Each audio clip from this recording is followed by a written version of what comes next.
Wekaze kuri True Innovative n'umwanya w'amakuru ku buryo burambuye. Nge nitwa Kim.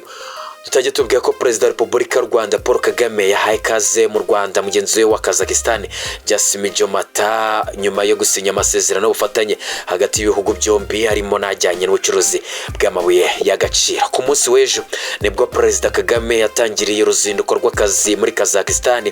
Mu gitondo cyo kuri uyu wa gatatu yakiriwe neza na Jomata. Mu gitondo cyo kuri 28 Gicurasi 2025 baganira ku bigendanye n'imikoranire y'ibihugu byombi.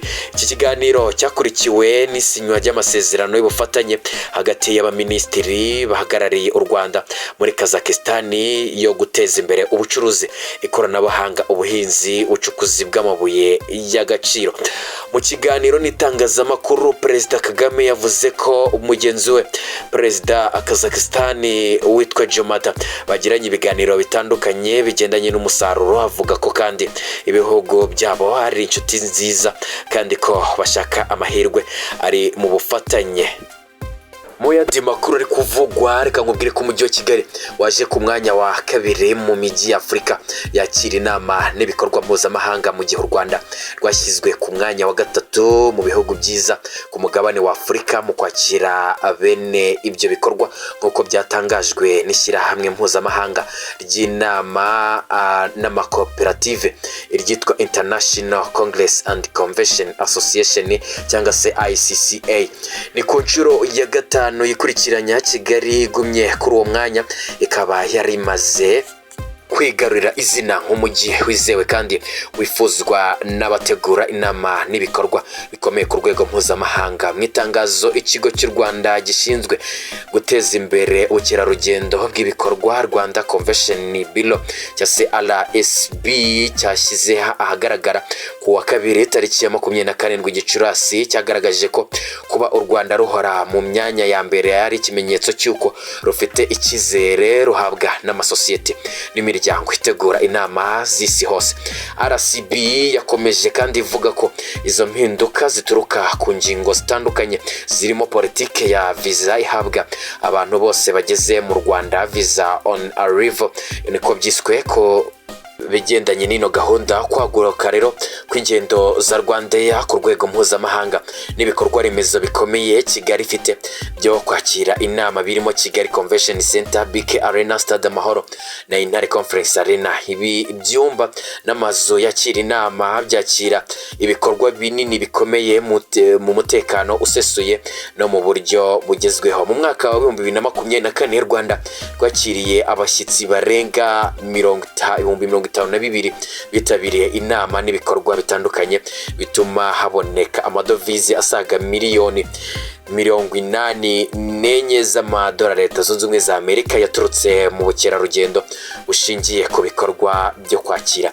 inama ibizwi nka micro revenues. Muri abo rero bashyitsi abarenga cyase abagera kuri 17,000 bitabiriye inama mpuzamahanga zateguwe n'amashyirahamwe atandukanye, zirimo inama rusange ya FA yitwa ECAN 80 Policy Forum, International Network for Government Associates, ndetse nitwa Advice Conference cyangwa se nitwa Africa Food System Forum n'izindi. Umuyobozi mukuru wa RSB Jan Karemera yavuze ati turishimira kubona u Rwanda na Kigali bikomeje kwemererwa hamwe mu nkingi za mwamba z'ahantu heza ho kwakira inama muri Afurika. Ibyo ni ibisubizo bigaragaza uruhare rw'abantu benshi mu ruganda gutegura cyangwa se rwo kwiteza imbere, ndetse n'ibigendanye n'ibindi bikorwa bitandukanye, ndetse n'icyizere imiryango mpuzamahanga igirira u Rwanda. Ibi rero bidutera imbaraga zo gukomeza kongera ubunyamwuga n'ibikoresho dukoresha mu kwakira inama z'isi yose. Uyu mwaka wa 2025 u Rwanda ruzakira n'umushinga wa ICCA Skills Hub uzatangirwamo amahugurwa y'abanyamwuga mu bijyanye no kwakira inama nka Certified International Convention Specialist cyangwa se ibizwi nka CICS. FC. Kuva tariki 15 kugeza tariki 17 Nyakanga, Satisfied International Convention Executive. Kuva tariki 14 kugeza tariki 16 Ukwakira, urwego rw'ubukerarugendo mu Rwanda rwinjije amadovize angana na miliyoni 647 z'amadolari Leta Zunze Ubumwe za Amerika mu mwaka 2024 nk'uko byatangajwe n'ikigo cy'igihugu gishinzwe iterambere RDB. Biteganyijwe ko rero aya madovize azagera kuri miliyoni 700 z'amadolari Leta Zunze Ubumwe za Amerika mu mwaka w'ibihumbi 2025. Sozo wana makuru reka nkunyarukire hirya no hino nkurebere ibiri kuvugwa. Nanone iyi nkuru iri kutugaragarira hano yatubwiye ko hirya no hino mu gihugu habereye ibirori byo kwizihiza umunsi wahariwe marayika murinzi ku nsanganyamatsiko igira iti wite ku mwana wese nk'uwawe. Shishikariza rero buri wese kugira indangagaciro zafasha umwana kubona amahirwe yo kuba mu muryango. Kuri uyu munsi rero hashimirwaga ababyeyi b'impuhwe bakora ibikorwa by'ubudashyikirwa byo kurera no kubana n'abana batabyaye. Mu birori rero byo kwizihiza uyu munsi byabereye mu mujyi wa Kigali ku rwego rw'igihugu, Minisitiri w'uburinganire n'iterambere nta wundi ni Uwimana Console yagaragaje ko hari byinshi bimaze gukorwa mu guharanira ko umwana w'umunyarwanda akura neza, byaba mu gihagararo, mu bwenge no mu marangamutima, hagamijwe gutanga umurongo mwiza ko mikurire y'umwana, kurengera uburenganzira bwe no kumugenera ejo hazaza heza. Yashimye rero by'umwihariko ba marayika murinzi kubw'urukundo bagaragariza umuryango nyarwanda, harimo kwakira abana mu miryango yabo bakaba babitaho uko bikwiye. Anashima kandi bagaragaje ubushake ko bari ku rutonde rw'abategereje kwakira umwana ubikeneye.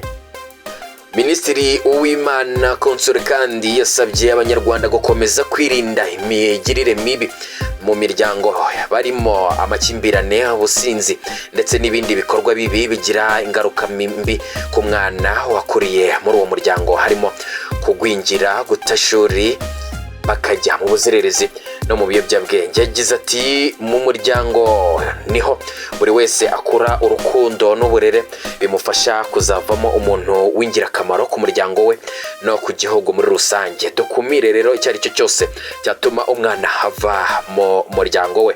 Bamarayika murinzi bavuze mu izina rya bagenzi babo, bagaragaza ko kwita ku mwana bidasaba ibya mirenge, ahubwo ko bisaba guhuza ubushobozi umuntu afite no kwita ku bana mu buryo bubereye umuryango. Umuyobozi mukuru rero wa NCDA Ingabire Asumuta yavuze ko uyu munsi ari ukwizihiza ababyeyi bafite ubwitange n'umutima ukunda bakakira rero abana mu miryango yabo.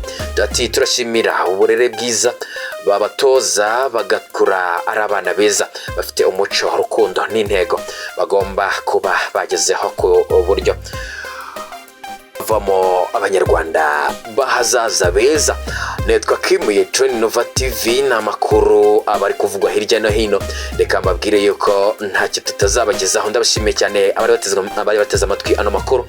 Kora subscribe, ukande like, uduhe na comment, tuzajya duhora tukugezaho ibyo wifuza. Ndagushimiye, ibihe byiza.